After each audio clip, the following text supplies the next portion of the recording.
MTV news Kannada ವಾಹಿನಿಗೆ ಸ್ವಾಗತ. Micro ಫೈನಾನ್ಸ್ನಿಂದ ಕಾಯ್ದೆ ಜಾರಿಗೆ ತರಲು ವಿಳಂಬವಾಗುತ್ತಿರುವ ಕುರಿತು ಗೃಹ ಸಚಿವ ಜಿ ಪರಮೇಶ್ವರ್ ಶುಕ್ರವಾರ ಪ್ರತಿಕ್ರಿಯೆ ಕೊಟ್ಟಿದ್ದಾರೆ.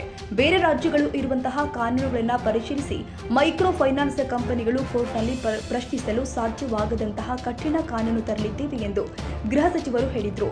ಬೆಂಗಳೂರಲ್ಲಿ ಮಾತನಾಡಿದ ಅವರು, ಈಗಾಗಲೇ ಸಿಎಂ ಕಾನೂನು, ಸಂಸದೀಯ ವ್ಯವಹಾರ, ಆರ್ಥಿಕ ಇಲಾಖೆ ಅಧಿಕಾರಿಗಳ ತಂಡ ರಚನೆ ಮಾಡಿದ್ದಾರೆ. ಈಗಾಗಲೇ ಹಲವು ಕಾನೂನುಗಳು ಇದೆ. ಈ ಕಾನೂನುಗಳ ಅಧ್ಯಯನ ನಡೆಸಿ ಹೊಸ ಕಾನೂನು ಮಾಡಲಾಗುತ್ತೆ. ಸುಗ್ರೀವಾಜ್ಞೆ ಸ್ವರೂಪ ಬಗ್ಗೆ 2-3 ದಿನದಲ್ಲಿ ಅಂತಿಮಗೊಳಿಸಿ ನಂತರ ಸುಗ್ರೀವಾಜ್ಞೆ ಹೊರಡಿಸಲಾಗುತ್ತೆ. ಯಾವಾಗ ಸುಗ್ರೀವಾಜ್ಞೆ ಹೊರಡಿಸಬೇಕು ಅಂತ ಸಮಯ ನಿಗದಿಗೊಳಿಸಿಲ್ಲ ಎಂದರು. ಮೋಡಾ ಪ್ರಕರಣದಲ್ಲಿ ಸಿಎಂ ಅವರ ಪಾತ್ರ ಇದೆ ಅನ್ನೋದು ಬಿಜೆಪಿಯ ಆರೋಪವಾಗಿದೆ. ಬೇರೆ ಯಾರಾದರೂ ಇದ್ದಿದ್ರೆ ಪ್ರಕರಣ ಇಷ್ಟೆಲ್ಲ ದೊಡ್ಡದಾಗ್ತಾ ಇರಲಿಲ್ಲ.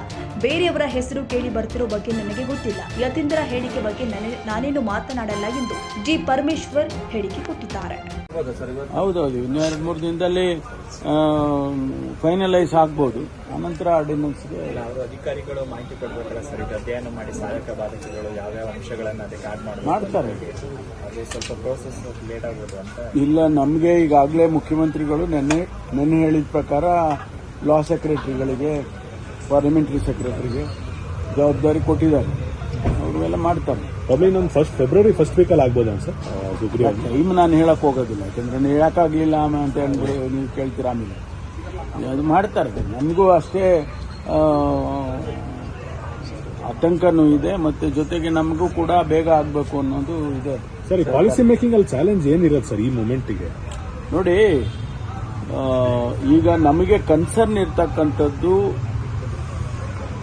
ಏನು, ಜನರನ್ನ ಹೆರಾಸ್ ಮಾಡ್ತಾ ಇದ್ದಾರೆ.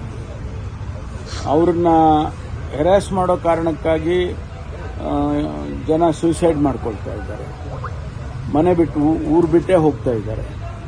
ಇದು ನಿಲ್ಬೇಕಲ್ವಾ? ಇದಕ್ಕೆ ಕಾನೂನು ತರಬೇಕು. ಮುಖ್ಯವಾಗಿ ಬೇರೆ ಬೇರೆ ರಿಸರ್ವ್ ಬ್ಯಾಂಕ್ನವರು ಇಷ್ಟು ಪರ್ಸೆಂಟೇಜ್ ನೀವು ಇಂಟ್ರೆಸ್ಟ್ ಚಾರ್ಜ್ ಮಾಡಬೇಕು ಅಂತ ಅವ್ರು ಗೈಡ್ಲೈನ್ ಮಾಡಿರ್ತಾರೆ. ಯಾರು ಅನ್ರಿಜಿಸ್ಟರ್ಡ್ ಇದ್ದಾರೆ, ಅನ್ರಿಜಿಸ್ಟರ್ಡ್ ಫೈನಾನ್ಸ್ ಮಾಡೋರಿದ್ದಾರೆ, ಅವ್ರ ಮೇಲೆ ನಾವು ನಿಗಾ ಇಡಬೇಕಲ್ವಾ? ಅವ್ರು ಏನ್ ಬೇಕಾದ್ರೂ ಮಾಡ್ತಾರೆ. ಅವ್ರಿಗೆ ಅನ್ರಿಜಿಸ್ಟರ್ಡ್ ಇದ್ದಾರೆ, ಅವ್ರಿಗೆ ಯಾರು ಕ್ವಶನ್ ಮಾಡೋದಿಲ್ಲ ಅನ್ನೋ ತರ ಇದೆ ಈಗ ವಾತಾವರಣ. ಅದು ಬದಲಾವಣೆ ಆಗಬೇಕು. ಆ ಅನ್ರಿಜಿಸ್ಟರ್ಡ್ ನಾವು ಯಾವ ರೀತಿ ಕ್ರಮ ತಗೋಬೇಕು. ಈಗ ನೋಡಿ, ನಂದೇ ಕ್ಷೇತ್ರದಲ್ಲಿ ನೆನ್ನೆ ದಿವಸ ಒಂದು 2.5 ಲಕ್ಷ ಸಾಲ ತಗೊಂಡಿದ್ದಾನೆ. ಅದು ಯಾವುದೋ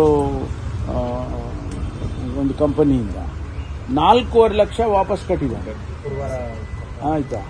ಆದರೂ ಹೋಗಿ ಇನ್ನೂ ನೀವು ಕಟ್ಟಬೇಕು ಅಂತೇಳಿ ಇನ್ನೂ 80,000 ಕಟ್ಟಬೇಕು ಅಂತ ಒತ್ತಾಯ ಮಾಡಿ ಮನೆಗೆ ಬೀಗ ಹಾಕಿ ಆ ಮನೆ ಮೇಲೆ ಬರೆದಿದ್ದಾರೆ, ಈ ತರ ಇದನ್ನ ಈ ಫೈನಾನ್ಸ್ ಇಂದ ಇದಾಗಿರೋದು ಅಂತ ಹೇಳ್ಬಿಟ್ಟು ಬರೆದು ಅವರೆಲ್ಲ ಊರು ಬಿಟ್ಟು ಹೊರಟೋಗಿದ್ದಾರೆ. ನನಗೆ ಗೊತ್ತಾದ ತಕ್ಷಣ ಮೊನ್ನೆ ಪ್ರಜಾವಾಣಿನಲ್ಲಿ ಬಂದಿತ್ತದು, ಮತ್ತು ಬೇರೆ ಪೇಪರ್. ತಾಜಾ ಸುದ್ದಿಗಾಗಿ ಎಂಟಿವಿ ನ್ಯೂಸ್ 24x7ಗೆ ಸಬ್ಸ್ಕ್ರೈಬ್ ಮಾಡಿ ಮತ್ತು ಬೆಲ್ ಐಕಾನ್ ಅನ್ನು ಒತ್ತಿ. ತಪ್ಪದೇ ಲಿಂಕ್ ಶೇರ್ ಮಾಡಿ.